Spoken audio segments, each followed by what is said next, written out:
আমাৰ খতমে কুৰাণ, খতমে বুখাৰী, খতমে খাজা খান, খতমে ইউনুছ, খতমে চিফা সকলোবিলাক পঢ়া হৈছে।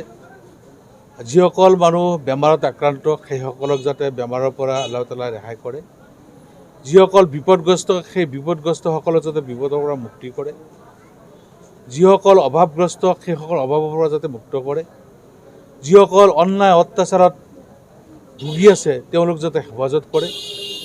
আমাৰ ভাৰতবৰ্ষত এটা অসমৰ সমূহ জাতি জনগোষ্ঠীৰ মানুহ যাতে আমি একেলগে মিলা প্ৰীতিৰে থাকিব পাৰোঁ, ইজনে সিজনে মৰমৰ মাজেৰে যাতে আঁকোৱালি ল'ব পাৰোঁ, বিশ্বত যাতে শান্তি প্ৰতিষ্ঠিত হয়।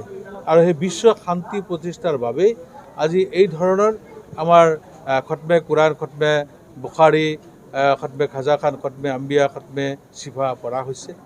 গতিকে শেষত পৰম কৰুণাময় আল্লাহ তাআলাৰ ওচৰত হাজাৰ হাজাৰ আলেম উলামা মুৰব্বী সকলোকে লৈ মহান কৰুণাময় আল্লাহৰ ওচৰত দোৱা কৰা হৈছে যাতে আল্লাহ তাআলাই শান্তি স্থাপন কৰে, বিশ্বত যাতে আমি সকলোৱে শান্তিৰে থাকিব পাৰোঁ তাৰ কাৰণে দোৱা হৈছে।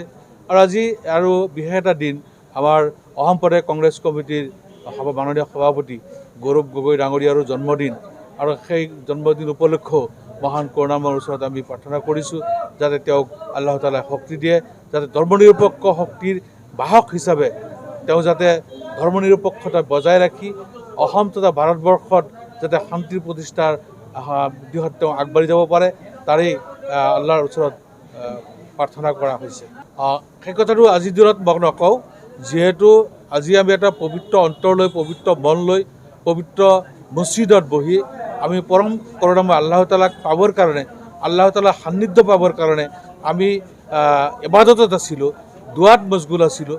গতিকে মই আজি বেলেগ কথা নকওঁ, এইখিনিয়ে ক'ম, মহান কৰুণাময় আল্লাহ তাআলা যাতে বিশ্বত ভাৰতবৰ্ষ, অসম তথা আমাৰ গোটেই সমাজক সকলোৰে শান্তি ৰাখি যাতে আমাক ভাতৃত্ববোধ শংকৰ আজানৰ দেশৰ যিটো মিলাপ্ৰীতি সেই মিলাপ্ৰীতি যাতে অক্ষুণ্ণ ৰাখে তাৰেই কামনা কৰিছোঁ। যিকোনো খবৰৰ বাবে যোগাযোগ কৰক 7099017330 লগতে 7099017110 নম্বৰত।